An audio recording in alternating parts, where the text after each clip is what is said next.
നമസ്കാരം, meet the കാൻഡിഡേറ്റിലേക്ക് സ്വാഗതം.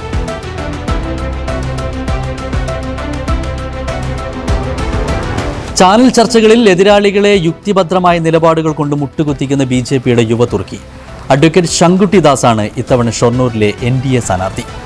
ഷൊർണൂരിൽ ശക്തമായ വേരോട്ടമുള്ള BJP ഇത്തവണ തങ്ങളുടെ ഏറ്റവും കരുത്തുറ്റ പോരാളിയെ തന്നെയാണ് രംഗത്തിറക്കിയിരിക്കുന്നത്. പ്രചരണ പ്രവർത്തനങ്ങൾ ശക്തമാക്കിയ NDAക്ക് എത്രത്തോളമുണ്ട് ആത്മവിശ്വാസം? വോട്ടർമാരുടെ അഭിപ്രായം അനുകൂലമാണോ അതോ പ്രതികൂലമാണോ? മണ്ഡലത്തിലെ വികസന കാഴ്ചപ്പാട് എന്തെല്ലാം? NDA സ്ഥാനാർത്ഥി ശങ്കുട്ടി ദാസിനോട് തന്നെ നമുക്ക് ചോദിച്ചറിയാം.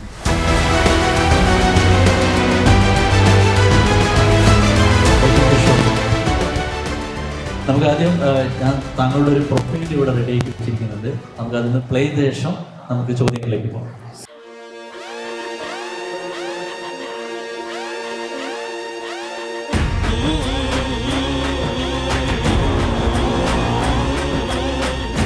വാക്കുകൾ കൊണ്ടും നിലപാടുകൾ കൊണ്ടും കേരള രാഷ്ട്രീയത്തിൽ തൻ്റെതായ ഇടം കണ്ടെത്തിയ യുവനേതാവ് അഡ്വക്കേറ്റ് ശങ്കുട്ടി ദാസ് ഷൊർണൂരിൽ NDA സ്ഥാനാർത്ഥിയായി എത്തുമ്പോൾ പോരാട്ടം കനക്കുന്നു. മലപ്പുറം പൊന്നാനി സ്വദേശിയായ ശങ്കുട്ടി ദാസ് BJP രാഷ്ട്രീയം ഇടറാതെ പറഞ്ഞുവെച്ച നേതാവാണ്. 2018 ശബരിമല ആചാര സംരക്ഷണ പ്രക്ഷോഭങ്ങളിൽ മുന്നണി പോരാളിയായിരുന്നു അദ്ദേഹം. ശബരിമല കർമ്മസമിതിയുടെ പ്രത്യയശാസ്ത്രമുഖമായിരുന്നു. 1921 മാപ്പിള ലഹളയുടെ യഥാർത്ഥ ചരിത്രം വിളിച്ചു പറഞ്ഞ തർപ്പണം ക്യാമ്പയിനിലൂടെയും അദ്ദേഹം ജനശ്രദ്ധ പിടിച്ചുപറ്റി. BJP സംസ്ഥാന വക്താവ്, ഭാരത സർക്കാരിന്റെ അഡീഷണൽ സ്റ്റാൻഡിംഗ് കൗൺസിൽ എന്നീ നിലകളിൽ തിളങ്ങുന്ന ഈ 35-കാരൻ ഷൊർണൂരിലെ വോട്ടർമാർക്ക് മുന്നിലേക്ക് എത്തുന്നത് വികസനത്തിന്റെയും വിശ്വാസ സംരക്ഷണത്തിന്റെയും പുതിയ രാഷ്ട്രീയവുമായാണ്. പാലക്കാട് ജില്ലയിൽ BJPക്ക് ഏറ്റവും കൂടുതൽ സ്വാധീനമുള്ള മണ്ഡലങ്ങളിലൊന്നാണ് ഷൊർണൂർ. കഴിഞ്ഞ തദ്ദേശ സ്വയംഭരണ തെരഞ്ഞെടുപ്പിൽ BJP ഉണ്ടാക്കിയ മുന്നേറ്റം രാഷ്ട്രീയ മണ്ഡലങ്ങളിൽ ചർച്ചയായതാണ്. നഗരസഭകളിലും പഞ്ചായത്തുകളിലും BJPക്കുണ്ടായ കരുത്തുറ്റ വേരോട്ടം ഇത്തവണ ശങ്കുട്ടി ദാസിന് വലിയ മുതൽക്കൂട്ടാകും. സിറ്റിംഗ് MLA P മമ്മിക്കുട്ടിയും UDFും കടുത്ത പോരാട്ടത്തിനൊരുങ്ങുമ്പോൾ ചാനൽ ചർച്ചകളിലെ ആ കരുത്തുറ്റ ശബ്ദം ഷൊർണൂരിന്റെ മണ്ണിൽ വിജയകാഹളം മുഴക്കുമെന്ന ആത്മവിശ്വാസത്തിലാണ് NDA പ്രവർത്തകർ. തന്റെ നിലപാടുകളിലൂടെയും പ്രസംഗങ്ങളിലൂടെയും സാംസ്കാരിക കേരളത്തെ സ്വാധീനിച്ച ശങ്കുട്ടി ദാസ് എന്ന യുവ അഭിഭാഷകൻ ഷൊർണൂരിലെ നിയമസഭാ പോരാട്ടത്തിൽ അത്ഭുതങ്ങൾ സൃഷ്ടിക്കുന്നു. കാത്തിരുന്ന് കാണാം.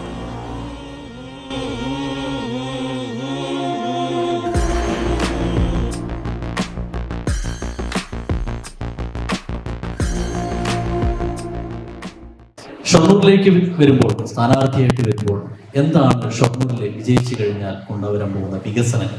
എന്താണ് ഷൊർണൂരിലെ വികസനമില്ലായ്മ? നമസ്കാരം. ആദ്യം തന്നെ ഇവിടെ എനിക്ക് നിങ്ങളുമായി സംസാരിക്കാൻ ഇങ്ങനൊരു അവസരം ഒരുക്കി തന്ന ഈ ഡിബേറ്റ് ഫോറത്തിനും ഈ സ്മാർട്ട് ന്യൂസ് ചാനലിനും ഞാൻ എൻ്റെ ഹൃദയംഗമമായിട്ടുള്ള നന്ദി അറിയിക്കുകയാണ്. ഇന്നെ കേൾക്കാൻ ഇത്രയും ആളുകളിലൂടെ ഉണ്ടായത് എനിക്ക് വലിയ സന്തോഷമുള്ള കാര്യമാണ്.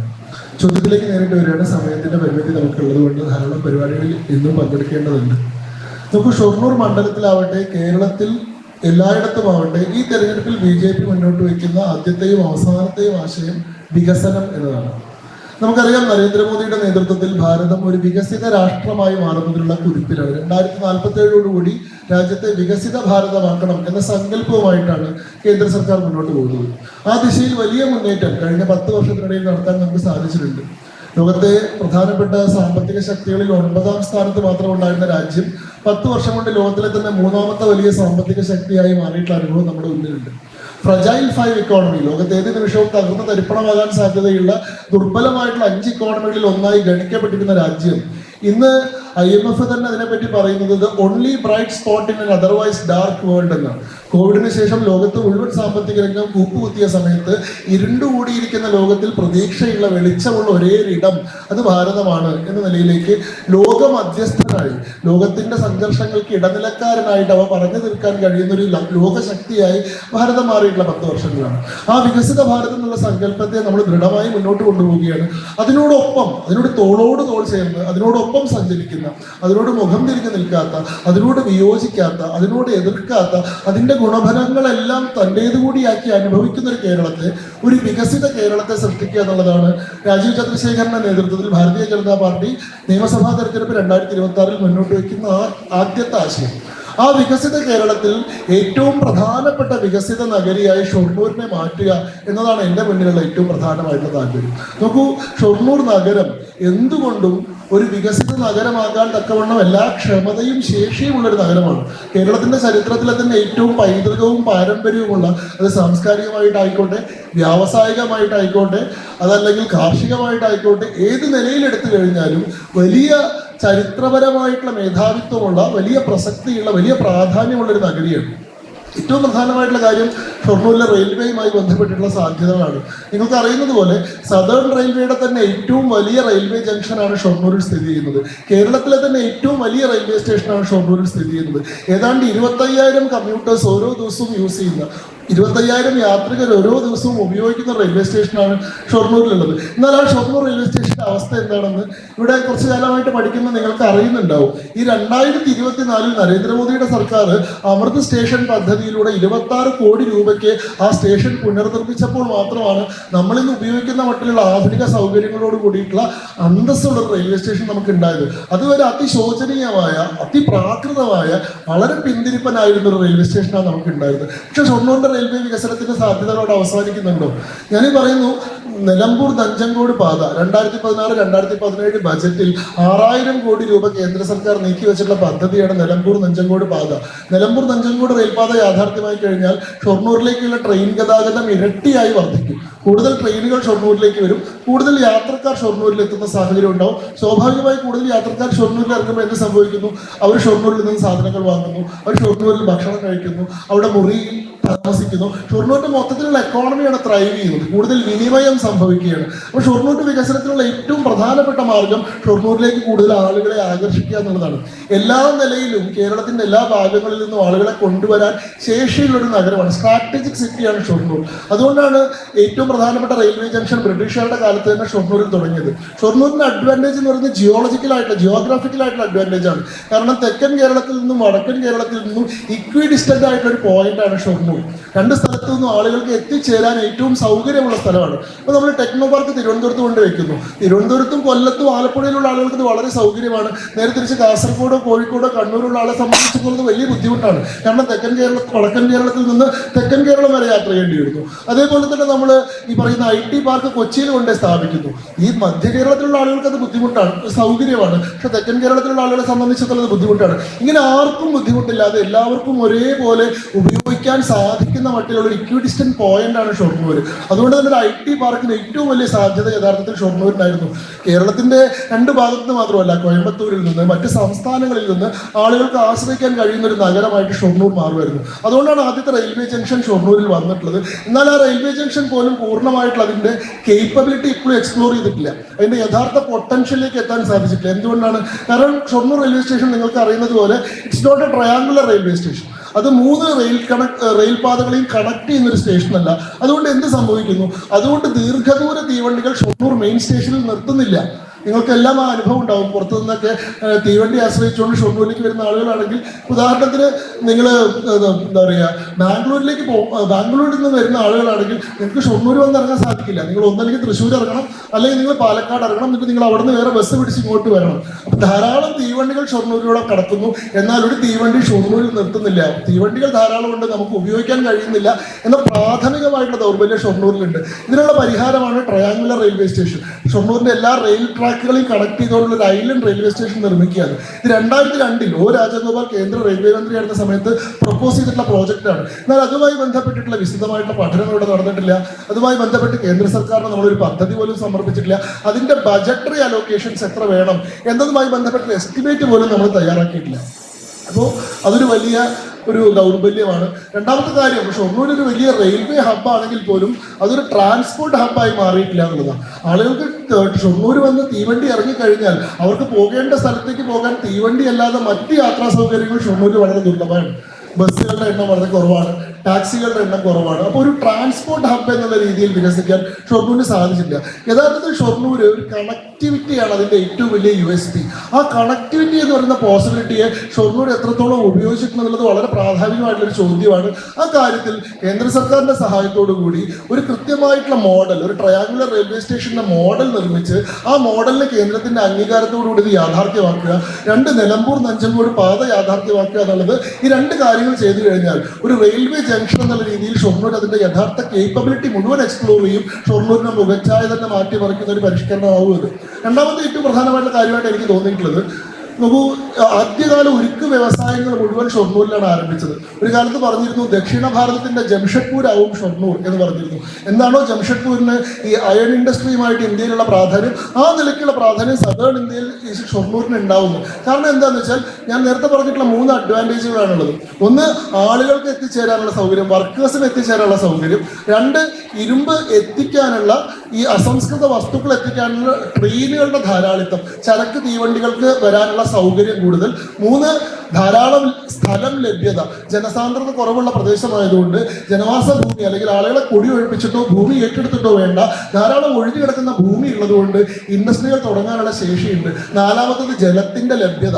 ഭാരതപ്പുഴ, തൂതപ്പുഴ എന്നീ 2 നദികളോട് ചേർന്ന് കിടക്കുന്നത് കൊണ്ട് തന്നെ ജലത്തിന് വളരെ ലഭ്യതയുള്ള സ്ഥലമാണ്. അതുകൊണ്ടാണ് ആദ്യകാല ഉരുക്ക് വ്യവസായങ്ങളെല്ലാം ഷൊർണൂരിൽ ആരംഭിച്ചത്. പക്ഷേ മാറി മാറി വന്നിട്ടുള്ള ഗവൺമെന്റുകൾക്ക് ഈ കാര്യത്തിലുള്ള ഒരു വീക്ഷണമില്ലായ്മ കൊണ്ട്, അവർക്ക് ദർശനമില്ലാത്തത് കൊണ്ട്, ഒരു ഭാവിയെ പറ്റിയുള്ള ചിന്തയില്ലാത്തത് കൊണ്ട്, അവരുടെ അവധാനത കുറവ് കൊണ്ട്, അവഗണന കൊണ്ട് ഷൊർണൂരിലെ ഉരുക്ക് വ്യവസായങ്ങളെല്ലാം തകർച്ചയിലേക്ക് പോയിക്കൊണ്ടിരിക്കുകയാണ്. ഇപ്പൊ ഗവൺമെന്റിന്റെ നേതൃത്വത്തിൽ ഒരു മിനറൽ ഇൻഡസ്ട്രീസ് ഉണ്ട് 4 ഏക്കർ ഭൂമിയിൽ. ആ ഇൻഡസ്ട്രിയിൽ പോലും ലാർജ് സ്കെയിൽ അയൺ പ്രൊഡക്ഷൻ നടക്കുന്നില്ല എന്നുള്ളതാണ് യാഥാർത്ഥ്യം.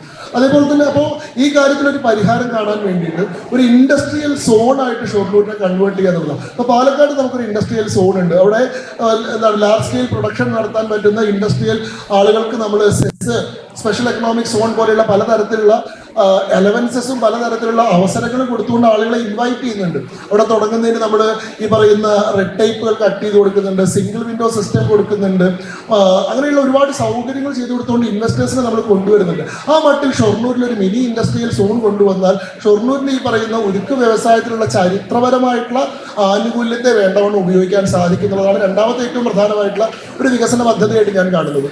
മൂന്നാമത്തെ ഏറ്റവും പ്രധാനമായിട്ടുള്ള കാര്യം, ആയുർവേദത്തിന്റെ കേരളത്തിലെ തന്നെ ഏറ്റവും പ്രധാനപ്പെട്ടിട്ടുള്ള ഒരു പ്രദേശമാണ് ഷൊർണൂർ. കേരളത്തിലെ തന്നെ ആദ്യത്തെ ആയുർവേദ ആശുപത്രി സ്ഥാപിക്കപ്പെട്ടത് ഷൊർണൂരിലാണ്. കേരളീയ ആയുർവേദ സമാജം എന്ന് പറയുന്ന ആശുപത്രി ഏതാണ്ട് 7 ഏക്കർ ഭൂമിയിലായി പരന്നു കിടക്കുന്ന ആശുപത്രി സ്ഥാപിക്കപ്പെട്ടത് ഷൊർണൂരിലാണ്. എന്നാൽ എന്താണ് പിന്നീട് സംഭവിച്ചത്?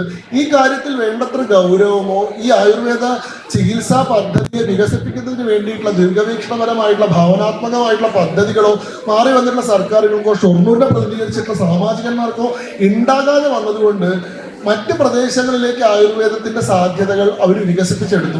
നമുക്ക് ഷൊർണൂരിനോട് ചേർന്ന് കിടക്കുന്ന സ്ഥലമാണ് ചെറുതുരുത്തി. ചെറുതുരുത്തിയിലാണ് എന്താ പറയുക ഗവൺമെന്റിന്റെ ആയുർവേദിക് പഠന ഗവേഷണ കേന്ദ്രം ആരംഭിച്ചത് ചെറുതുരുത്തിയിലാണ്. ഈ ചെറുതുരുത്തിയിൽ തന്നെയാണ് KNPPയുടെ പ്രൈവറ്റ് ആയുർവേദിക് കോളേജും ആരംഭിച്ചത്. അതുകൊണ്ട് എന്ത് സംഭവിച്ചു? ആയുർവേദ ചികിത്സ വേണ്ട ആളുകൾ ഷൊർണൂരിനേക്കാൾ കൂടുതൽ ചെറുതുരുത്തി ആശ്രയിക്കുന്ന സാഹചര്യം ഉണ്ടായി. അതോടുകൂടി ഷൊർണൂരിന്റെ ആയുർവേദ പാരമ്പര്യം പതുക്കെ പതുക്കെ ഇല്ലാതായി, ശോഷിച്ചില്ലാതായി.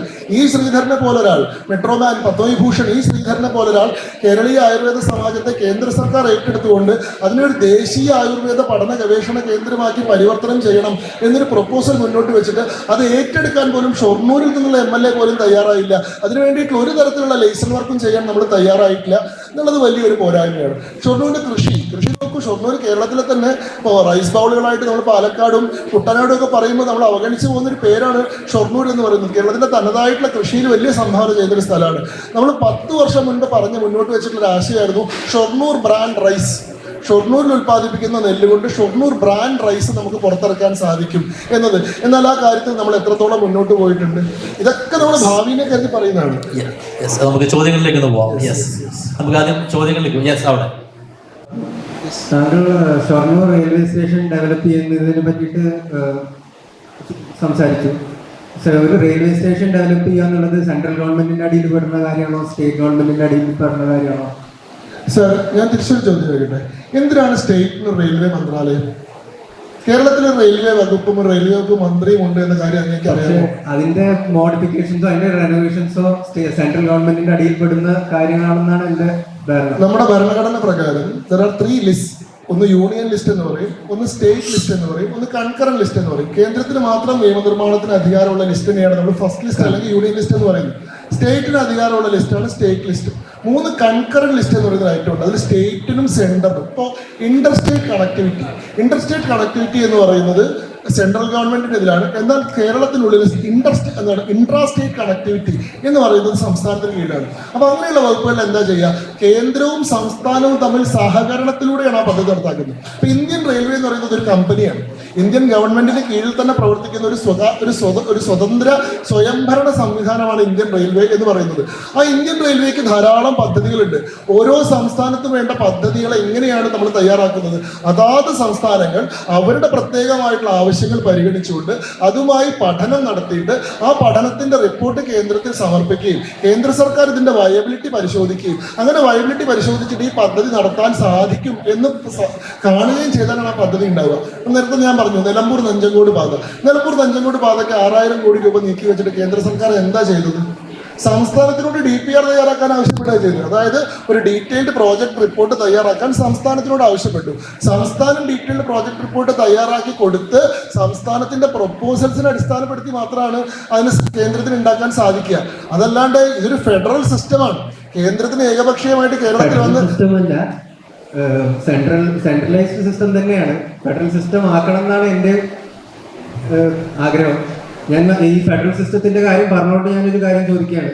ഇപ്പൊ 2001 ചോദ്യത്തിന്റെ ഉത്തരം വ്യക്തമല്ല, എന്നാലും അതുമായിട്ട് ബന്ധപ്പെട്ട അടുത്ത ചോദ്യത്തിലേക്ക് കടക്കാം.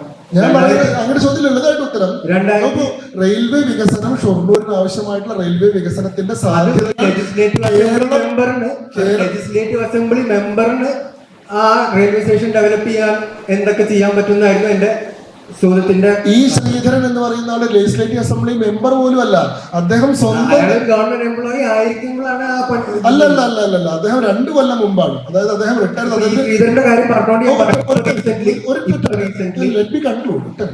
ഈ ശ്രീധരൻ സ്വന്തം നിലയിൽ നിലമ്പൂർ നഞ്ചങ്കോട് പാതയുടെ സാധ്യതയെ പറ്റി പഠിച്ച് ഡീറ്റെയിൽഡ് പ്രോജക്ട് റിപ്പോർട്ട് തയ്യാറാക്കി സെന്ററിന് സമർപ്പിക്കുകയും സെന്റർ അത് പഠിച്ചിട്ട് ഈ പ്രോജക്ട് വയബിൾ ആണെന്ന് കണ്ട് അദ്ദേഹത്തോട് തന്നെ അതിന്റെ പ്രവർത്തനവുമായിട്ട് മുന്നോട്ട് പോകാൻ പറയുക ചെയ്തു. ഒരു സാധാരണ വ്യക്തിക്ക് അത്ര ചെയ്യാൻ പറ്റുമെങ്കിൽ ഷൊർണൂർ മണ്ഡലത്തെ പ്രതിനിധീകരിക്കാൻ ഉത്തരവാദിത്തം സാധാരണ വ്യക്തിയാണെന്ന് പറഞ്ഞാൽ പിന്നെ എനിക്ക് അതിലൊന്നും പറയാനില്ല. എന്റെ അടുത്ത ചോദ്യത്തിലേക്ക് നമുക്ക് പോവാം.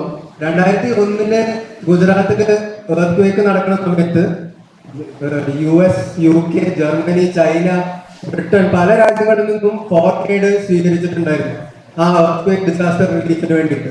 നമ്മുടെ നാട്ടില് 2018 മൊത്തത്തിൽ ഫ്ലഡ് നടന്ന സമയത്ത് യുണൈറ്റഡ് അറബ് എമിറേറ്റ്സ് ഒരു ഫ്ലഡ് റിലീഫിന് വേണ്ടിയിട്ട് ഒരു ഫണ്ട് തരാമെന്ന് പറഞ്ഞു. അപ്പൊ നമുക്ക് ഫോറിൻ എയ്ഡ് സ്വീകരിക്കില്ല എന്നുള്ളൊരു സ്റ്റാൻസാണ് സെൻട്രൽ ഗവൺമെന്റ് എടുത്തത്. അപ്പൊ അതിനെ പറ്റിയിട്ട് താങ്കളുടെ അഭിപ്രായം കൂടി എനിക്ക് കുറച്ച് പറഞ്ഞാൽ കൊള്ളാമെന്നുണ്ട്. പിന്നെ റീസെന്റ് നടന്ന വയനാട് ലാൻഡ്സ്ലൈഡ് പോലും ആ പറഞ്ഞ എമൗണ്ട് എത്രത്തോളം വന്നിട്ടുണ്ടെന്നുള്ളതിനെ പറ്റിയിട്ടും താങ്കളൊന്ന് വിശദീകരിച്ചാൽ നന്നായിരിക്കും. അല്ല നോക്കൂ, എന്താ പറയാ, ഫോറിൻ എയ്ഡ് സ്വീകരിക്കുന്നതിനെ സംബന്ധിച്ച് നമ്മുടെ രാജ്യത്തിനൊരു വിദേശകാര്യ നയമുണ്ട്. 2001, 2002 കാലഘട്ടങ്ങളിൽ ഫോറിൻ എയ്ഡ് സ്വീകരിക്കുന്നതിനെതിരായിട്ടൊരു നയം ഇന്ത്യയിൽ ഉണ്ടായിരുന്നില്ല. ഈ പറയുന്ന ഫോറിൻ എയ്ഡുമായി ബന്ധപ്പെട്ട് വിദേശ രാജ്യങ്ങളിൽ നിന്ന് ഫണ്ട് സ്വീകരിക്കാൻ പാടില്ല, സംസ്ഥാനങ്ങൾ സ്വീകരിക്കാൻ പാടില്ല, സെൻട്രൽ ഗവൺമെന്റിന് സ്വീകരിക്കാം.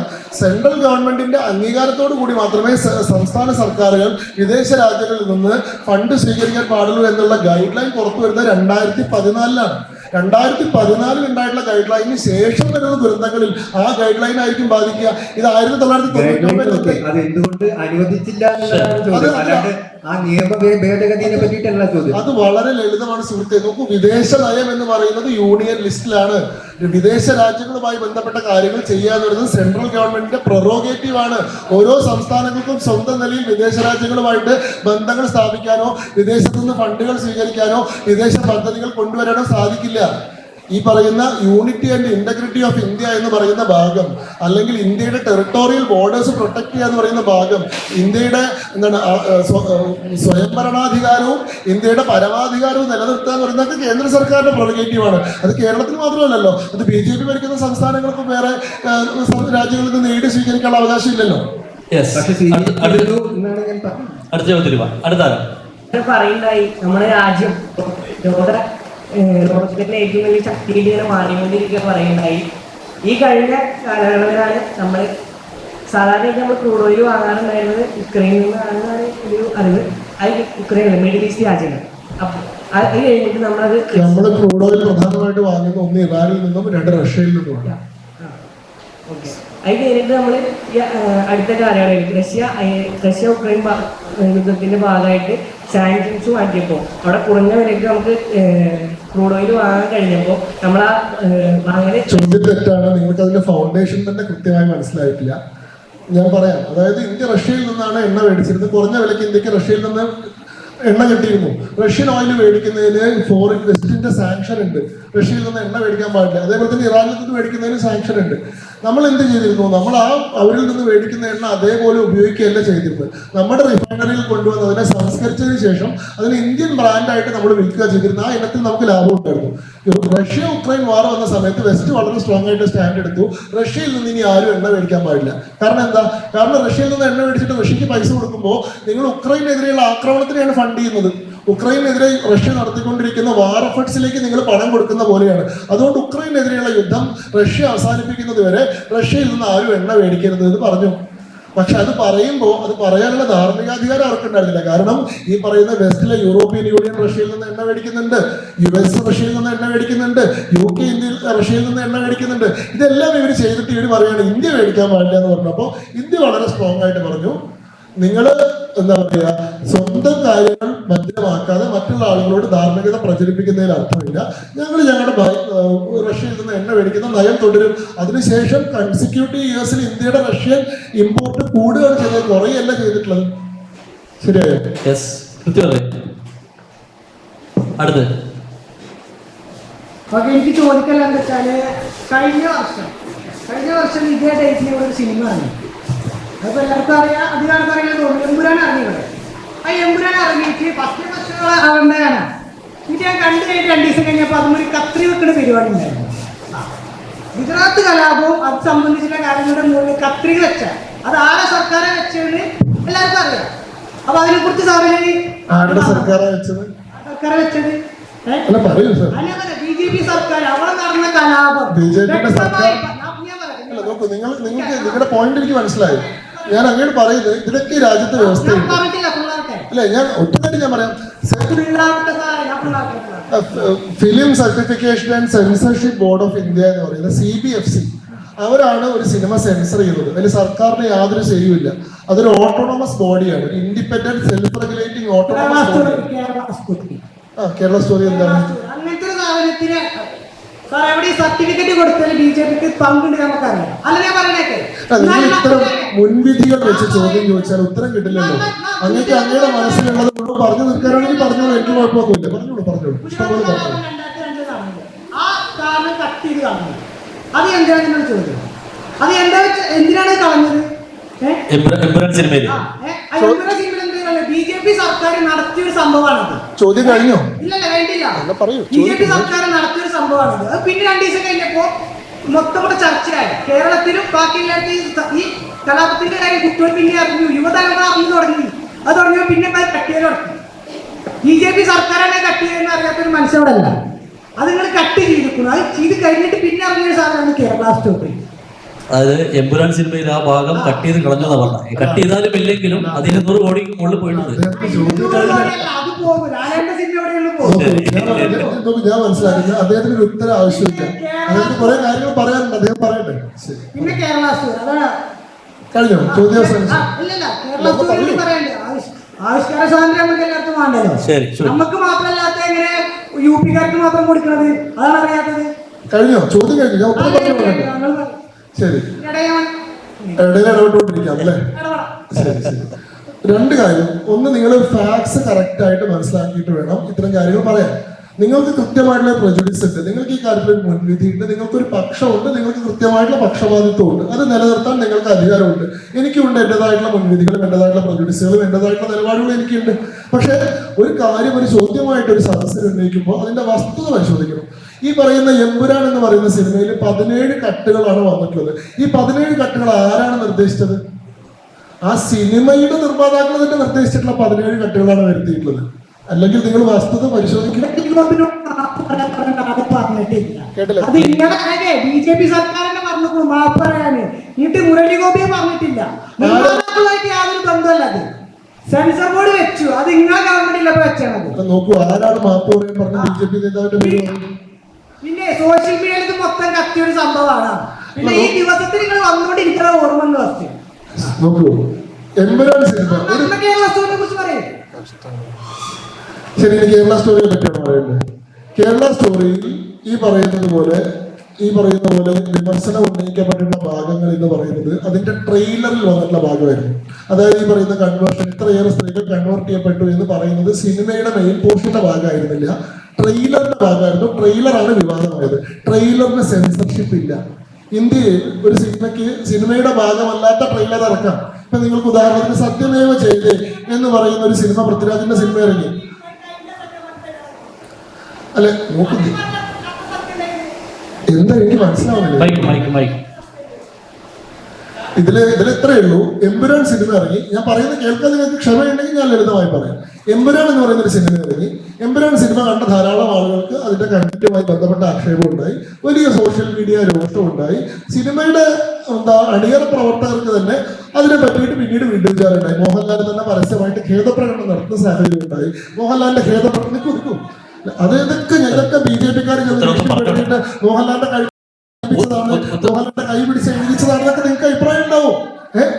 നമ്മളൊരു ചർച്ചയിൽ പറയുന്നത് എസ്റ്റാബ്ലിഷ്ഡ് ആയിട്ടുള്ള ഫാക്ട്സ് അല്ലേ, നമ്മുടെ മേശപ്പുറത്തിരിക്കുന്ന കാര്യങ്ങളല്ലേ നമുക്ക് പറയാൻ പറ്റില്ല. അല്ലാണ്ട് നിങ്ങളുടെ ആഗ്രഹങ്ങളും സ്വപ്നങ്ങളും ഭയങ്ങളും വിഹ്വലതകളും മുഴുവൻ നമുക്ക് വാദമായിട്ട് ഉന്നയിക്കാൻ പറ്റുമോ? ഇവിടുത്തെ പ്രശ്നം എന്താണ്? ആ സിനിമ ഇറങ്ങിയപ്പോൾ ആ സിനിമയുടെ അണിയറ പ്രവർത്തകർ തന്നെ ഒരു ഘട്ടത്തിൽ അതുമായി ബന്ധപ്പെട്ട അഭിപ്രായ വ്യത്യാസം ഉണ്ടായി. അതിൽ നിർമ്മാതാവായിരുന്ന ആള് പറഞ്ഞു, മോഹൻലാൽ ഇതിന്റെ തിരക്കഥ വായിച്ചിട്ടില്ല, ലാലേട്ടന് ഇങ്ങനെ ഒരു ഫ്ലാഷ് ബാക്ക് ഉള്ള കാര്യം അറിയായിരുന്നില്ല. അതിനുശേഷം മോഹൻലാൽ ആ സിനിമയുടെ ഖേദപ്രകടനം നടത്തുന്നു. എന്നെ ഇഷ്ടപ്പെടുന്ന ധാരാളം ആളുകൾക്ക് മനോവിഷമം ഉണ്ടായെന്ന് ഞാൻ മനസ്സിലാക്കുന്നു. അതിൽ വേണ്ടതായിട്ടുള്ള തിരുത്തുകൾ വരുത്താൻ ഞാൻ നിർദ്ദേശിക്കുമെന്ന് പറയുന്നു. സിനിമയുടെ അണിയറ പ്രവർത്തകർ തന്നെ CPFC-യിലേക്ക് ഇതിലെ ചില ഭാഗങ്ങൾ നീക്കം ചെയ്യണമെന്ന് പറഞ്ഞ് 17 കട്ട്സ് ആവശ്യപ്പെടുന്നു. അതിന്റെ അടിസ്ഥാനത്തിൽ സിനിമയിൽ കട്ട്സ് ഉണ്ടാവുന്നു. അല്ലാണ്ട് കേന്ദ്ര സർക്കാർ ഈ കാര്യത്തിൽ ഒരു അഭിപ്രായം പറഞ്ഞിട്ടില്ല. കേന്ദ്ര സർക്കാർ ഈ കാര്യത്തിൽ സ്വീകരിക്കുന്ന ഖണ്ഡിതമായിട്ടുള്ള നിലപാട്. ഹൈക്കോടതിയിൽ ആ കേസ് വാദത്തിന് വന്ന സമയത്ത് സെന്റർ കൊടുത്തിട്ടുള്ള അഫിഡവിറ്റിൽ എന്താ പറഞ്ഞത്? CPFC എന്ന് പറയുന്നത് ഒരു സെൽഫ് റെഗുലേറ്റിംഗ് ഓട്ടോണമസ് ബോഡിയാണ്. അതിന്റെ ഡേ ടു ഡേ ആക്ടിവിറ്റീസിൽ ഗവൺമെന്റ് ഇന്റർഫിയർ ചെയ്യാറില്ല. അതുകൊണ്ട് ഗവൺമെന്റിന് ആ സിനിമയുടെ കാര്യത്തിൽ അഭിപ്രായം പറയാനില്ല എന്നാണ്. ശരിയാണ്, BJP അനുഭാവികളായിട്ടുള്ള BJP-യുടെ പ്രവർത്തകരായിട്ടുള്ള ആളുകൾക്ക് വിഷമം ഉണ്ടായിട്ടുണ്ടാവും. ആവിഷ്കാര സ്വാതന്ത്ര്യം എന്ന് പറയുന്നത് വൺ വേ ട്രാഫിക് അല്ലല്ലോ. നിങ്ങൾക്കൊരു സിനിമ ഇഷ്ടപ്പെടാനുള്ള സ്വാതന്ത്ര്യം ഉള്ളതുപോലെ ആളുകൾക്ക് സിനിമ ഇഷ്ടപ്പെടാതിരിക്കാനുള്ള സ്വാതന്ത്ര്യമുണ്ട്. നിങ്ങൾക്കൊരു സിനിമയ്ക്ക് കൈയടിക്കാനുള്ള അവകാശം ഉള്ളതുപോലെ ആളുകൾക്ക് സിനിമയെ വിമർശിക്കാനുള്ള അവകാശമുണ്ട്. എനിക്ക് ആ സിനിമ കണ്ടു, ഇഷ്ടപ്പെട്ടില്ല, ആ സിനിമ ഒരു മോശം സിനിമ എന്ന് പറയാനുള്ള അധികാരം എനിക്കില്ലേ? എമ്പുരാൻ സിനിമയാണ്, അതുകൊണ്ട് നിങ്ങൾക്ക് അത് ഇഷ്ടമാണ്, അതുകൊണ്ട് ഞാനൊക്കെ ആ സിനിമയെ കൈയടിച്ച് പ്രോത്സാഹിപ്പിച്ചോളം നിർബന്ധിക്കാൻ പറ്റുമോ? കേരള സ്റ്റോറിക്കെതിരെ സമാനമായിട്ടുള്ള അവകാശം നിങ്ങൾക്ക് ഉണ്ടായിരുന്നു. കേരള സ്റ്റോറിക്കെതിരെ നിങ്ങൾ വിമർശനം ഉന്നയിച്ചു. പക്ഷെ അതിൽ കട്ടിയുള്ള പോസ്റ്റ് ഇല്ലാണ്ട് പോയത് എന്ത് ചെയ്യാൻ പറ്റും? നിങ്ങൾ ഈ പറഞ്ഞിട്ടുള്ള വിവാദമായിട്ടുള്ള ഭാഗം അതിന് ട്രെയിലറിലായിട്ടുണ്ടായിരുന്നു. ആയിക്കോട്ടെ, ആ ബോധ്യം അതിലേക്ക് ഉണ്ടെങ്കിൽ അങ്ങ് ഇത്ര അസ്വസ്ഥനാവുന്ന എന്തിനാണ്? അത് നുണയാണല്ലോ, അത് നുണയാണെന്ന് മനസ്സിലാക്കാനുള്ള ശേഷി പ്രബുദ്ധരായിട്ടുള്ള മലയാളികൾക്ക് ഉണ്ടല്ലോ. അവരതിനെ ചവിട്ടുകൊട്ടയിൽ തള്ളുമല്ലോ എന്ന ആത്മവിശ്വാസത്തിൽ അങ്ങേക്ക് പുലരാമല്ലോ. എന്തിനാണ് ഇത്രയും അസ്വസ്ഥനാവുന്നത്? ശരി ശരി. പിന്നെ ഒരു കാര്യം, പിന്നെ നമുക്ക് എയിംസ് വരുന്നൊക്കെ പറഞ്ഞിരുന്നു. തൃശ്ശൂര് സുരേഷ് ഗോപി അന്ന് ഡയലോഗ് അടിച്ച് പോയി സിനിമ സ്റ്റേറ്റ് സെറ്റപ്പില് മറ്റേ എന്നൊക്കെ പറഞ്ഞിട്ട്. പിന്നെ അങ്ങനെ കേന്ദ്ര ബഡ്ജറ്റ് വന്നപ്പോ നമുക്ക് കുറച്ച് 4 ആമനെ കിട്ടി. ആമ അല്ല, കടലാമ. എന്താണ് അതിനെ കുറിച്ചൊരു ഇതിന് പറഞ്ഞാൽ നന്നായി വിശദീകരണം. നോക്കൂ, കേരളത്തിന് എയിംസ് എന്ന് പറയുന്നത് വളരെ മുന്നേ പ്രഖ്യാപിച്ചിട്ടുള്ള ഒരു കാര്യമാണ്. ഓരോ ബജറ്റിലും അത് ആവർത്തിച്ച് പ്രഖ്യാപിക്കേണ്ട. ഒരു എയിംസ് പ്രഖ്യാപിച്ചു കഴിഞ്ഞെങ്കിൽ സംസ്ഥാനം ചെയ്യേണ്ട കാര്യങ്ങളിൽ ഏറ്റവും ആദ്യത്തെ കാര്യം എയിംസിന് ഭൂമി ഏറ്റെടുത്ത് കൊടുക്കുക എന്നുള്ളതാണ്. എയിംസിന്റെ ഗൈഡ് ലൈൻസിൽ പറയുന്നത് ഒരു ഫുള്ളി ഫങ്ഷണൽ എയിംസ് തുടങ്ങാൻ ഏറ്റവും ചുരുങ്ങിയത് 300 ഏക്കർ ഭൂമി വേണം എന്നുള്ളതാണ്. കേരളത്തിൽ അതിനുവേണ്ടി 300 ഏക്കർ ഭൂമി ഏറ്റെടുത്ത് കൊടുക്കാൻ സാധിച്ചിട്ടില്ല. കേരളം കോഴിക്കോട് ഒരു ഭൂമി കണ്ടെത്തി വെച്ചിട്ടുണ്ട്. അത് 180 ഏക്കർ മാത്രമേ ഉള്ളൂ. 180 ഏക്കറിൽ സെമി ഫങ്ഷണൽ ആയിട്ടുള്ള എയിംസ് തൽക്കാലം തുടങ്ങിക്കൂടെ? ആരംഭിച്ചുകൂടെ, പിന്നീട് കൂടുതൽ ഭൂമി കണ്ടെത്തിക്കൂടെ എന്നുള്ളതാണ് കേരളത്തിന്റെ വാദം. എന്നാൽ അങ്ങനെയല്ല എയിംസ് ആരംഭിക്കാറുള്ളത്. ഒരു കാര്യം നിങ്ങൾ ആലോചിക്കണം, ഈ BJPയുടെ സർക്കാർ വന്നതിന് ശേഷമാണ് ഓരോ സംസ്ഥാനത്തും എയിംസ് ഉണ്ടായി തുടങ്ങിയത്. ഇത് കോൺഗ്രസ് സർക്കാർ ഭരിക്കുമ്പോൾ ഡൽഹിയിൽ ഒരൊറ്റ എയിംസ് മാത്രമേ ഉണ്ടായിരുന്നുള്ളൂ. അതൊരു എലൈറ്റ് ഇൻസ്റ്റിറ്റ്യൂഷനായിട്ട് പ്രധാനപ്പെട്ട സമ്പന്നർക്കും VIP-കൾക്കും രാഷ്ട്രീയ നേതാക്കന്മാർക്കും ചികിത്സിക്കാൻ മാത്രം പറ്റുന്ന എയിംസ് എന്ന് പറയുന്ന സങ്കല്പം അടൽ ബിഹാരി വാജ്പേയിയുടെ ഗവൺമെന്റ് 1999 വന്നപ്പോഴാണ് എയിംസ് എന്ന് പറയുന്നത് ഡൽഹിയിൽ മാത്രം പോരാ, സമ്പന്നർക്ക് മാത്രം അതിന്റെ ആനുകൂല്യം കിട്ടിയാൽ പോരാ, ഇന്ത്യയുടെ എല്ലാ ഭാഗത്തും എയിംസുകൾ തുടങ്ങണം, എല്ലാ സംസ്ഥാനത്തും എയിംസ് തുടങ്ങണം എന്നുള്ള പദ്ധതി ഉണ്ടായത്. ഈ നരേന്ദ്രമോദി സർക്കാർ വന്നതിന് ശേഷമാണ് എയിംസിന്റെ എണ്ണ ഇരട്ടിയായത്. 7 എയിംസ് ഉണ്ടായിരുന്ന സ്ഥലത്ത് ഇന്ന് നമ്മുടെ രാജ്യത്ത് ഏതാണ്ട് 22 എയിംസ് ഉണ്ട്. 7 IIT-കൾ ഉണ്ടായിരുന്ന സ്ഥലത്ത് ഇന്ന് 16 IIT-കൾ ഉണ്ട്. ഇങ്ങനെ എല്ലാ കാര്യത്തിലും വളർച്ച ഉണ്ടായിട്ടുണ്ട്. നമ്മുടെ പ്രശ്നം എന്താണ്? നമുക്ക് അതിന് വേണ്ടിയിട്ടുള്ള ഭൂമി ഏറ്റെടുത്ത് കൊടുക്കാൻ ഇതുവരെയായിട്ട് സാധിച്ചിട്ടില്ല. എയിംസ് വരും, മറ്റേ മോനെ എന്നല്ല ഞാൻ പറയുന്നത്, അങ്ങേക്ക് എൻ്റെ അനിയന്റെ പ്രായമല്ലേ ഉള്ളൂ. മോനെ എയിംസ് എന്തായാലും കേരളത്തിൽ വരും. പക്ഷെ അതിന് അനുയോജ്യമായിട്ടുള്ള ഭൂമി നമ്മൾ എടുത്തു കൊടുക്കാതെ ആകാശത്ത് വരുത്താൻ പറ്റുന്ന ഒരു സാധനമല്ല എയിംസ്. അതിന്റെ പ്രായോഗിക പ്രശ്നം നിങ്ങൾ മനസ്സിലാക്കണം. പറ്റൂലെങ്കിൽ ഇന്ന് വർത്താനം പറയാൻ അടുത്ത ചോദ്യം. ആമയുടെ കാര്യം പറഞ്ഞില്ല. ആമയുടെ കാര്യം കേന്ദ്ര ബജറ്റിൽ കേരളത്തിന് ആകെ കിട്ടിയിരിക്കുന്നത് 4 ആമയാണ്. അതിന്റെ കാര്യങ്ങൾ പറയാം. ഈ കേന്ദ്ര ബജറ്റ് എന്ന് പറഞ്ഞാൽ ഒരു വർഷത്തെ സർക്കാരിന്റെ, കേന്ദ്ര സർക്കാരിന്റെ എന്താണ് ഇൻകം ആൻഡ് എക്സ്പെൻഡിച്ചർ സ്റ്റേറ്റ്മെന്റ് ആണ്. ഒരു വർഷം കേന്ദ്ര സർക്കാർ പ്രതീക്ഷിക്കുന്ന വരുമാനം എത്രയാണ്, അതിലെ ചെലവ് എത്രയാണ്. ഇതില് ഇപ്പൊ നമ്മൾ അവതരിപ്പിച്ചുള്ള ബജറ്റ് 50 ലക്ഷം കോടി രൂപയുടെ ബജറ്റാണ്. നിങ്ങൾ ആലോചിക്കണം കേട്ടോ. 2014 നരേന്ദ്രമോദിയുടെ സർക്കാർ അധികാരത്തിൽ വരുമ്പോൾ അതുവരെ ഇന്ത്യയിൽ അവതരിപ്പിച്ചിട്ടുള്ള ഏറ്റവും വലിയ ബജറ്റ് 2014 ഇടക്കാല ബജറ്റ് UP അവതരിപ്പിച്ച ബജറ്റ് 14 ലക്ഷം കോടി രൂപയുടെ ബജറ്റായിരുന്നു. അവിടെ നിന്ന് നമ്മുടെ ബജറ്ററി സൈസ് എത്രത്തോളം വർദ്ധിച്ചു നിങ്ങൾ ആലോചിച്ചോളൂ. ഈ വർഷം നമ്മൾ അവതരിപ്പിച്ചത് 50 ലക്ഷം കോടി രൂപയുടെ ബജറ്റാണ്, 2.5 ഇരട്ടി വർധനവ്. ഇതില് സ്പെൻഡിങ് എന്ന് പറയുന്നത് ഏതെങ്കിലും സംസ്ഥാനത്തിന്റെ പേര് പറഞ്ഞിട്ടുള്ള സ്പെൻഡിങ് അല്ല, ഇന്ത്യക്ക് മുഴുവനുള്ള സ്പെൻഡിങ് ആണ്. അതിലെല്ലാം ആനുപാതികമായിട്ടുള്ള വിഹിതം സംസ്ഥാനത്തിനുണ്ട്. ഇപ്പോ MGNREGA പ്രോഗ്രാമിന് നമ്മൾ 10,000 കോടി രൂപ നീക്കി വെക്കുന്നു എന്ന് പറഞ്ഞു കഴിഞ്ഞാൽ അതിൽ കേരളത്തിന് അതിന്റെ വിഹിതമുണ്ട്. അതല്ലെങ്കിൽ മറ്റൊരു സാമൂഹ്യക്ഷേമ പദ്ധതിക്ക് വേണ്ടിയിട്ട് 1 ലക്ഷം കോടി രൂപ നീക്കി വെക്കുന്നു എന്ന് പറഞ്ഞു കഴിഞ്ഞാൽ അതിൽ കേരളത്തിന് അതിന്റെ വിഹിതമുണ്ട്. ഇപ്പൊ സംസ്ഥാന ബജറ്റ് വരുന്ന സമയത്ത് നിങ്ങൾ ഇങ്ങനെ ചോദിക്കാറുണ്ടോ, ഷൊർണൂരിന് എന്ത് കിട്ടി, ഒറ്റപ്പാലത്തിന് എന്ത് കിട്ടി, മറ്റേ തിരുവനന്തപുരത്തിന് എന്ത് കിട്ടി, കോഴിക്കോടിന് എന്ത് കിട്ടി, അങ്ങനെ ചോദിക്കേണ്ടത്. കേരളം തുടങ്ങുന്ന സംസ്ഥാനത്തെ ഒരു വൺ സിംഗിൾ ലോട്ടായിട്ട്, ഒരു ഓർഗാനിക് എൻറ്റിറ്റി ആയിട്ട് കണ്ടുകൊണ്ടാണ് നമ്മൾ ആ ബജറ്റ് മനസ്സിലാക്കുന്നത്. ഇത് നമ്മള് ഈ പറയുന്ന എന്താണ്, ഈ പറയുന്ന വിഘടനവാദപരമായിട്ടുള്ള പ്രാദേശികവാദത്തിന്റെ ഒരു സ്വഭാവത്തിൽ നിന്നുകൊണ്ടാണ് ഈ പറയുന്ന ബജറ്റിലേക്ക് ഇങ്ങനെ ഡിസെക്ട് ചെയ്തുകൊണ്ട് കേരള സംസ്ഥാനത്തിന്റെ പേര് പറഞ്ഞുകൊണ്ട് എന്ത് കിട്ടി എന്നുള്ള ചോദ്യമൊക്കെ വരുന്നത്. ബജറ്റിലുള്ള എല്ലാ പദ്ധതികളും എല്ലാ സംസ്ഥാനങ്ങൾക്കും അവകാശപ്പെട്ടതാണ്. പിന്നെ കടലാമ സംരക്ഷണം എന്ന് പറയുന്നത് അതിനെപ്പറ്റി വേണ്ടവണ്ണം മനസ്സിലാക്കിയിട്ടില്ലാത്തത് കൊണ്ടാണ്. അത് യുണൈറ്റഡ് നേഷൻസിന്റെ പ്രോഗ്രാമാണ്, എല്ലാ രാജ്യങ്ങളും അനുവർത്തിക്കേണ്ടത്. കാരണം നമ്മുടെ ഏറ്റവും പ്രധാനപ്പെട്ട, കേരളത്തിലെ ഏറ്റവും പ്രധാനപ്പെട്ടിട്ടുള്ള മനുഷ്യരുടെ ഉപജീവനമാർഗം എന്താണ്? അതായത് കിഴക്ക് തൊട്ട് തെക്ക് തൊട്ട് വടക്ക് വരെ കണ്ടിന്യൂസ് സീ കോസ്റ്റ് ഉള്ള സ്ഥലമാണ് കേരളം. അതായത് അറബിക്കടലിനോട് ചേർന്ന് കിടക്കുന്ന സ്ഥലമാണ്. നമ്മുടെ ഈ പറയുന്ന ഈ പടിഞ്ഞാറൻ ജില്ലകളുടെ മുഴുവൻ പ്രധാന വരുമാനം എന്ന് പറയുന്നത് മത്സ്യബന്ധനമാണ്. ഈ മത്സ്യബന്ധനം ഇല്ലാണ്ടാവാൻ, അവിടെ ഒരു പ്രദേശത്ത് മീനിന്റെ ലഭ്യത കുറയാനുള്ള ഏറ്റവും പ്രധാനമായിട്ടുള്ള കാരണം എന്ന് പറയുന്നത് കടലാമകളുടെ എണ്ണത്തിൽ വന്നിട്ടുള്ള ശോഷണമാണ്. കടലാമകൾ ആ പറയുന്ന എന്താണ് ഓഷ്യൻ എക്കോസിസ്റ്റം നിലനിർത്തുന്നതിൽ ഏറ്റവും പ്രധാനപ്പെട്ട ഒരു സംഗതിയാണ്. ഈ പറയുന്ന സീ പൊല്യൂഷൻ കൊണ്ട്, നമ്മുടെ അശാസ്ത്രീയമായിട്ടുള്ള മറൈൻ പോളിസികൾ കൊണ്ട് കേരളത്തിന്റെ ഈ കോസ്റ്റിലൊക്കെയുള്ള കടലാമകളുടെ എണ്ണം വളരെ കുറഞ്ഞതാണ്. ഈ അടുത്ത കാലത്ത് ഉണ്ടായിട്ടുള്ള മീൻ ലഭ്യത കുറവിന്റെ ഏറ്റവും പ്രധാനമായിട്ടുള്ള കാരണം ആ മീൻ ലഭ്യത കുറവ് കൊണ്ടാണ് ആയിരക്കണക്കിന് എന്താണ് ഈ പറയുന്ന മത്സ്യത്തൊഴിലാളികളുടെ കുടുംബങ്ങൾ പട്ടിണി കിടക്കുന്നത്. ഇത് പരിഹരിക്കാനുള്ള ഒരു ലോങ് ടേം പദ്ധതിയായിട്ടാണ് കടലാമ സംരക്ഷണത്തിന് വേണ്ടിയിട്ട് ഒരു പദ്ധതി ഉണ്ടാക്കണം എന്ന് പറയുന്നത്. അത് കടലാമേനെ വളർത്തിയിട്ട് എല്ലാവർക്കും വളർത്താൻ കൊടുക്കാൻ വേണ്ടിയിട്ടല്ല, കടലാമ ഉണ്ടെങ്കിലേ കടലിൽ മീൻ ഉണ്ടാവുള്ളൂ എന്നുള്ള പ്രായോഗിക ബുദ്ധി കൊണ്ട് ഉണ്ടാക്കുന്ന പദ്ധതികളാണ്. എല്ലാ കാര്യത്തെയും രാഷ്ട്രീയ വിരോധം കൊണ്ട് മാത്രമല്ല, അതിന്റെ പിന്നിലെ യുക്തി കൂടി മനസ്സിലാക്കി വേണം വിമർശിക്കാണെന്ന് ഞാൻ അങ്ങേ വിനയപൂർവ്വം ഓർമ്മിക്കുന്നു. സർ ആദ്യത്തിൽ പറഞ്ഞല്ലോ, ലൈക്ക് BJP ഗവൺമെന്റ് കേരളത്തിൽ വരികയാണെങ്കിൽ അവിടെ ഡെവലപ്മെന്റിനായിരിക്കും കൂടുതൽ ഇമ്പോർട്ടൻസ് കൊടുക്കാന്നുള്ളത്. ലൈക്ക് ഇപ്പൊ BJP ഗവൺമെന്റ് കോൺസിക്യൂട്ടീവായി ഭരിച്ചുകൊണ്ടിരിക്കുന്ന ഹരിയാന, ഉത്തർപ്രദേശ് ആ ഒരു മേഖല നമ്മൾ എടുത്തു നോക്കുകയാണെങ്കിൽ ഇന്ത്യയിൽ ഏറ്റവും കൂടുതൽ അൺഎംപ്ലോയ്മെന്റ് രജിസ്റ്റർ ചെയ്യപ്പെട്ടിട്ടുള്ളത് ഹരിയാനയിലാണ്. അവിടെ കോൺസിക്യൂട്ടീവായിട്ട് BJP ഭരിച്ചുകൊണ്ടിരിക്കുന്നത്. ലൈക്ക് ഏറ്റവും കൂടുതൽ BJP ആണെന്നാണ് ഞാൻ നോക്കിയപ്പോൾ കണ്ടത്. ഓക്കെ, ഉത്തർപ്രദേശിന്റെ കാര്യം എടുത്ത് നോക്കുകയാണെങ്കിൽ നമുക്ക് എല്ലാവർക്കും അറിയാം, യോഗി ആദിത്യനാഥ് കുറെ വർഷങ്ങളായിട്ട് ഭരിക്കുന്ന ഒരു സംസ്ഥാനമാണ്. അപ്പോ മൈ ക്വസ്റ്റ്യൻ ഈസ് അതല്ല, ഇന്ത്യ വേൾഡിൽ ഉയർന്നു നിൽക്കുന്നുണ്ട് എന്നുള്ളത് നിങ്ങൾ സൂചിപ്പിച്ചു BJP ഗവൺമെന്റിന് ശേഷം. അതിലുപരി ആൾക്കാർക്ക് ലൈവ്ലിഹുഡ് അല്ലെങ്കിൽ ബേസിക് നീഡ്സിനുള്ള ഒരു എംപ്ലോയ്മെന്റ് പോലും ഇന്ത്യയിൽ പൂർണ്ണമായി കൊണ്ടുവരാൻ പറ്റിയിട്ടില്ല എന്നുള്ളതാണ്. അപ്പൊ കേരളത്തിൽ വരികയാണെങ്കിൽ ഏതൊക്കെ രീതിയിലുള്ള മാറ്റങ്ങളായിരിക്കും കൊണ്ടുവരിക എന്നുള്ളതാണ് എന്റെ ചോദ്യം. നോക്കൂ, BJP ഉത്തർപ്രദേശ് ഭരിക്കാൻ തുടങ്ങിയത് 2017 മാത്രമാണ്. 1947 സ്വാതന്ത്ര്യം കിട്ടിയ നാടാണ് നമ്മുടേത്. ദീർഘകാലമായിട്ട് ഉത്തർപ്രദേശിൽ സർക്കാരുകൾ ഉണ്ടായിട്ടുണ്ട്.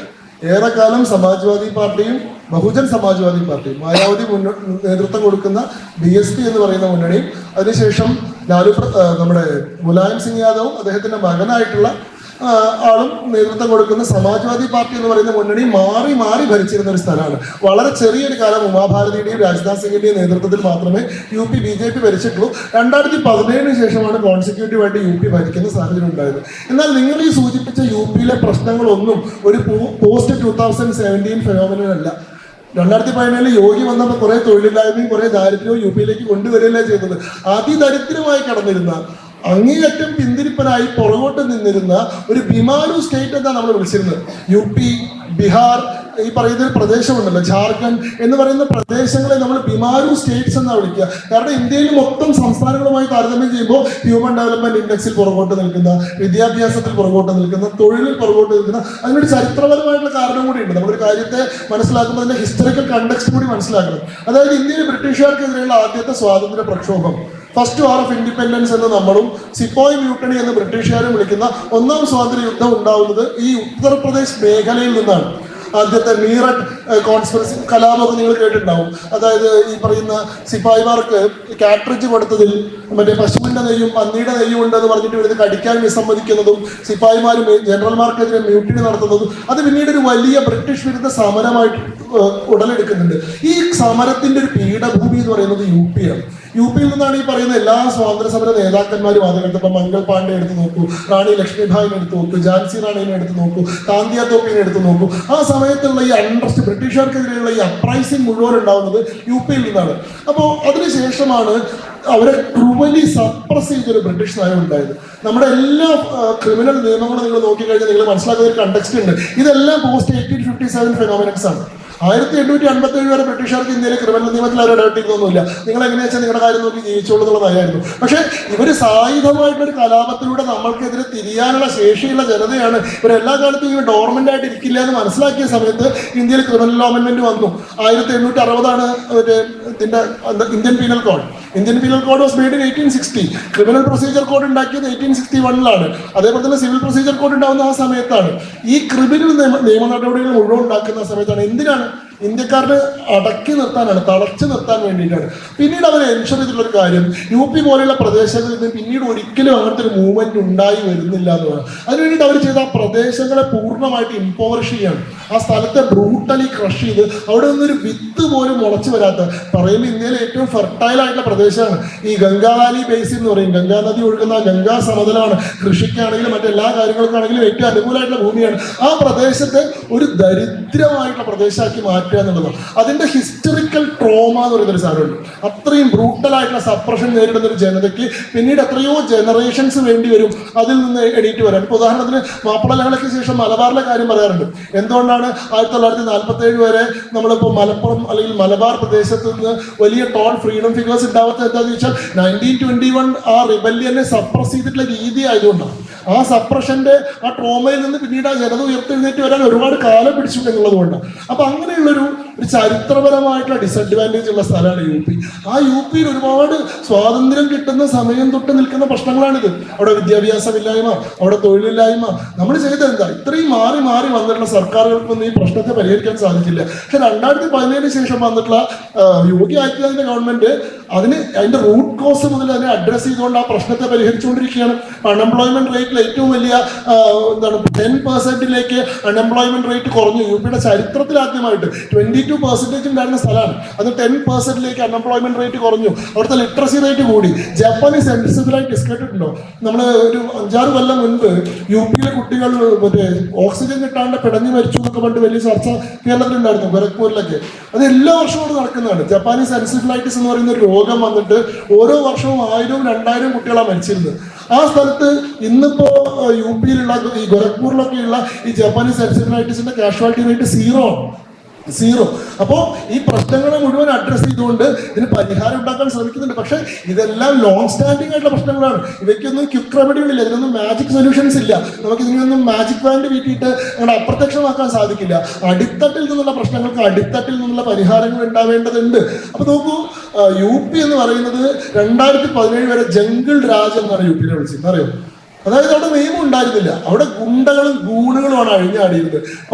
വൈകുന്നേരം 7 മണി കഴിഞ്ഞാൽ പിന്നെ പോലീസ് സ്റ്റേഷനൊക്കെ അടച്ചിട്ട് പോലീസുകാർ വീട്ടിൽ പോകും. അത് കഴിഞ്ഞാൽ പിന്നെ ഗുണ്ടകളാണ്, റൗഡികളാണ് തെരുവൊക്കെ നിയന്ത്രിച്ചിരുന്നത്. നിങ്ങളുടെ ജീവനോ സ്വത്തിനോ യാതൊരു സുരക്ഷിതത്വം അവിടെ ഉണ്ടായിരുന്നില്ല. രാത്രി ആയി കഴിഞ്ഞാൽ വീട്ടിലേക്ക് ഗുണ്ടകൾ കയറി വന്നിട്ട് നിങ്ങളുടെ എല്ലാ സമ്പാദ്യവും അവർ എടുത്തോട്ട് പോയി കഴിഞ്ഞാൽ നിങ്ങൾക്ക് ഒന്നും ചെയ്യാൻ പറ്റില്ല. നിങ്ങൾ പുതിയ കാർ മേടിച്ച് റോട്ടിലിറങ്ങി കഴിഞ്ഞാൽ അവർ കൈ കാണിച്ച് നിർത്തിയിട്ട് നിങ്ങളോട് ഇറങ്ങി പോയിക്കോളാൻ പറയും, കാറായിട്ട് അവർ പോകും.